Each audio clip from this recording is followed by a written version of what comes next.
Excuse me, এখানে মির্জা বাড়িটা কোন দিকে? মির্জাবাড়ি যাইবেন? আগে বলবেন না। এই মির্জাবাড়ি হইতেছে এলাকার সবচেয়ে প্রভাবশালী পরিবার। আচ্ছা ভাই, আপনি যে মির্জাবাড়ি যাবেন, মির্জা আপনার কি হয়? সোনিয়া মির্জা আমার মা। নামেন। কি হয়েছে? আগে বলবেন না, আপনি তো দিছিলেন আমার চাকরিটা খায়া।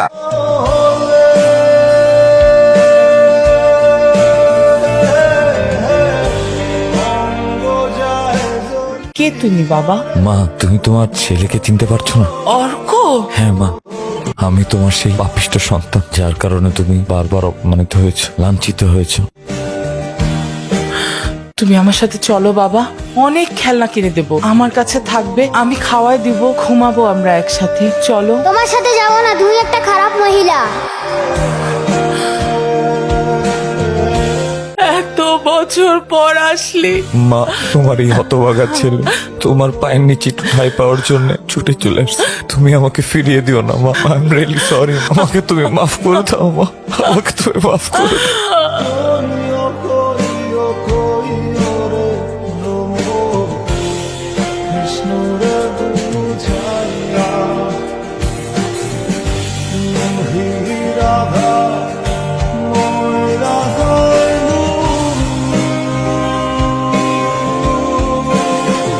যে ভয়টা করেছিলাম আজ সেটা সত্যি হলো। কি বলছো তুমি? ও তোমার ভাই? সৎ ভাই, ও সেই সৎ ভাই। তার জন্য তুমি ভুলে গেছো তোমার আর একটা সন্তান আছে যার নাম রায়ান মির্জা। 24 ঘন্টা তুমি শুধু ওকে নিয়ে থাকতে, ওর ছবি বুকে আঁকড়ে ধরে রাতের পর রাত বিলাপ করতে। এই সেই সৎ ভাই যে এতদিন দূরে থেকেও তোমার কাছে ছিল, আর আমি তোমার কাছে থেকেও হাজার হাজার মাইল দূরে ছিলাম মা। কেন আসছে সেখানে? দূর থেকে তোমার মাকে নিজের করে নিয়েছিলে, এখন আসিস আমার মাকে একেবারে নিয়ে যেতে। আমি রায়ন বেঁচে থাকতে এটা কোনোদিন হতে দেব না। উনি আমার মা, আমার মায়ের ভাগ আমি কাউকে দিব না। ওঠ! রায়া,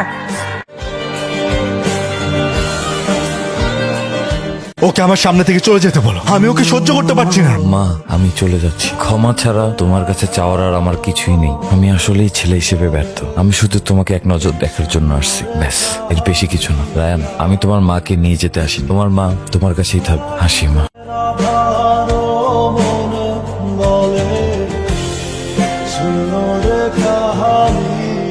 কিরে মা, শোন, আমি তোর বিয়ে ঠিক করেছি। হোয়াট? তুমি আমার বিয়ে ঠিক করে ফেলেছো? মানে তুমি আমার পারমিশন না নিয়ে আমার বিয়ে ঠিক করে ফেললে? মির্জা পরিবারের একমাত্র সন্তান, ধন সম্পদ সবই আছে তাদের, আর এমন ছেলেটা বর্তমানে পাওয়াটা খুব কষ্ট। তাছাড়া ছেলেটা তোকে খুব পছন্দ করে। তোকে কোথায় কিভাবে দেখেছে আমি সেটা জানি না।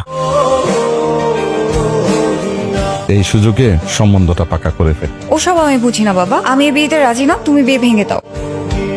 আমি সুলতান মির্জা, আমার মায়ের। আমি জানি। বিশ্বাস করো অর্ক, তোমার মায়ের সাথে আমার কোনো অবৈধ সম্পর্ক ছিল না। তোমার মা ছিল আমার স্কুল সহপাঠী, আমার ছোটবেলার বন্ধু।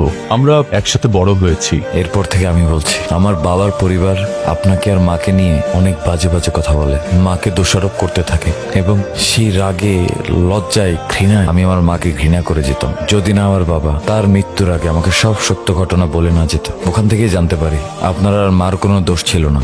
ও মাই গড, আলম তাহলে বেঁচে নেই? তোমার মা শুনলে খুব কষ্ট পাবেন। বিশ্বাস করেন, লোকটা তার কৃতকর্মের জন্য অনেক শাস্তি পেয়েছে। মৃত্যুর আগ পর্যন্ত সে আমার মাকে খুঁজেছে। এটাই নিয়তি।